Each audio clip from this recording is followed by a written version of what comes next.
Hello दोस्तों, नमस्कार। अपने यूट्यूब चैनल पे सब भाई बहन को प्रणाम करती हूँ। आप सबको बहुत प्यारा गीत सुना रही हूँ। अच्छा लगेगा तो कमेंट में जरूर बताना कैसा लगा।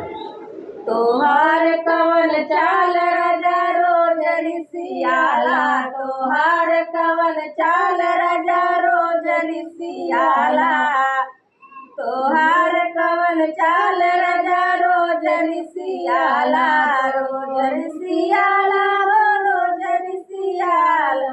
सासुरी सिया हमारे का करिए, सासुरी सिया हमारे का करिए, बहुत करिए मोर लाल न खेलई है, बहुत करिए मोर लाल न खेलई है। तोहार कवन चाल राजा रोज रिसियाला, तोहार कवन चाल राजा रोज रिसियाला।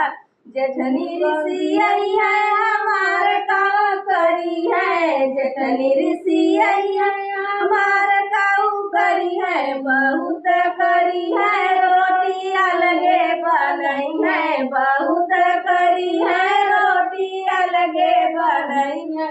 तोहार कवन चाल राजा रोज रिसियाला, तोहार कवन चाल राजा रोज रिसियाला। देवरानी ऋषि है हमार का करी है, देवरानी ऋषि है हमार का करी है, बहुत करी है हमें भाभी ना बोलई है, बहुत करी है